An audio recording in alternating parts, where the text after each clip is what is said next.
Welcome, in front of me is a Doogee X80 and today I'll show you how to insert SIM and SD card into the device.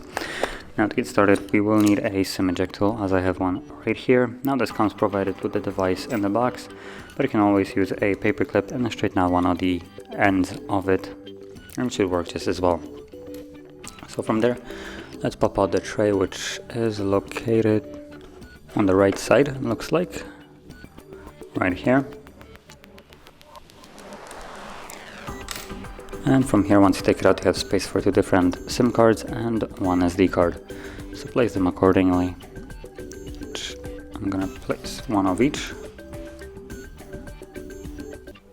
And from here, simply insert it back into the device. Now, you do want to hold the cards, there's nothing really holding them in place. So make sure that they don't fall out. There we go. And give it a second for it to recognize. There we go. SIM card. So SIM card is working and SD card is working as well based on that icon right up there. So that is how you would insert SIM and SD card. And if you found this very helpful, don't forget to like, subscribe, and thanks for watching.